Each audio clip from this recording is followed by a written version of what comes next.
Madhya Pradesh police विभाग के द्वारा हाल ही में पुलिस व्यवस्था में सुधार लाने की नियत से बीट प्रभारियों को बीट अधिकारी के रूप में प्रभार दिया गया है। यह व्यवस्था शहर से लेकर गांव तक बनाई गई है और इसका पालन रीवा जिले में भी शुरू हो गया है।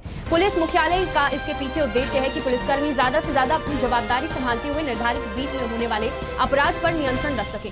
बनाई गई व्यवस्था को लेकर एडिशनल एसपी शिव कुमार वर्मा ने बताया कि पुलिस मुख्यालय के निर्देश पर बीट सिस्टम में बदलाव किया गया है।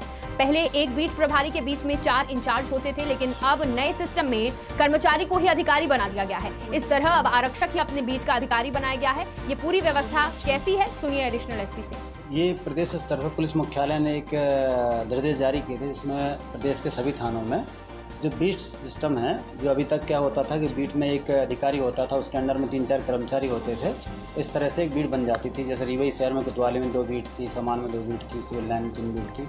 इस तरह से उसमें एक अधिकारी होता था, उसके साथ एक हवलदार, 2-4 कर्मचारी। इस तरह से सिस्टम बना था, पुराना सिस्टम। नए सिस्टम के तहत जब ये बीट सिस्टम बनाया गया है, रीवा जिले ने भी उसका पालन किया और यहाँ भी सिस्टम बन गया है। उसमें अब क्या है कि कर्मचारी को बीट का अधिकारी बना दिया गया है कि ये गांव, ये मोहल्ला, ये वार्ड में ये कर्मचारी जो है आरक्षक, वो बीट का अधिकारी रहेगा। और इस तरह से सभी क्षेत्रों में कर्मचारी यानी आरक्षक लेवल तक को बीट का अधिकारी बना दिया है। उसके बाद अलग अलग बीटों को बांट के उन पर सुपरविजन करने के लिए उनके अधिकारी लगाए गए हैं।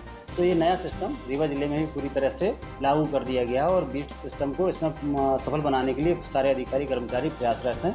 और ज़्यादा के कर्मचारी भी बीट में लोगों के साथ बैठक करके उनसे परिचय प्राप्त कर रहे हैं और अपना परिचय दे रहे हैं। और किसी भी तरह की कोई समस्या आने पर सबसे पहले बीट का कर्मचारी उसको हैंडल करेगा और बीट के कर्मचारी के पास सारी जानकारी रहे, इसलिए बीट कर्मचारियों को भी इस संबंध में प्रशिक्षित भी किया जा रहा है और समझाइश भी दी जा रही है। वार्ड सर ये रहेगा? हाँ, वार्ड हो सकता है, मोहल्ला हो सकता है, शहर के क्षेत्र में जो बड़ा है उसको थोड़ा सा हो सकता है, वार्ड बड़ा है तो उसमें छोटा एरिया दे दिया जाए उसको। अगर कोई एरिया छोटा है तो उसमें हो सकता है उसको 2-3 एरिया दे दिए जाए। इस तरह से शहर में है। इसी तरह से गांव में क्या हो सकता है, अगर एक गांव वो उतने कर्मचारी नहीं है तो 2-3 गांव मिला के एक कर्मचारी को उसका बीट अधिकारी बनाया जाए, उन 3-4 गाँवों का। इस तरह से सिस्टम बनाया गया है। सर, बीट सिस्टम लागू हो जाने से जनता को किस तरह से क्या होता था कि अधिकारी निश्चित रूप से विवेचनाओं के काम में, वीआईपी ड्यूटियों में और अन्य कार्यों में व्यस्त हो जाते हैं। वो बीट का उतना तेज़ी से भ्रमण नहीं हो पाता। लेकिन कर्मचारी रहता है तो उसके पास इतना वर्कलोड नहीं रहता दूसरे कार्यों का, तो वो लगातार भ्रमण में रहेगा और साथ में पब्लिक के लगातार संपर्क में रहने से लोग उसको अच्छे से अप्रोच कर सकेंगे और वो उनकी समस्या जिस हद तक समाधान कर सकता है प्राथमिक रूप से वो कर लेगा, फिर अपने वरिष्ठ अधिकारियों को बता के उनके माध्यम से करा देगा।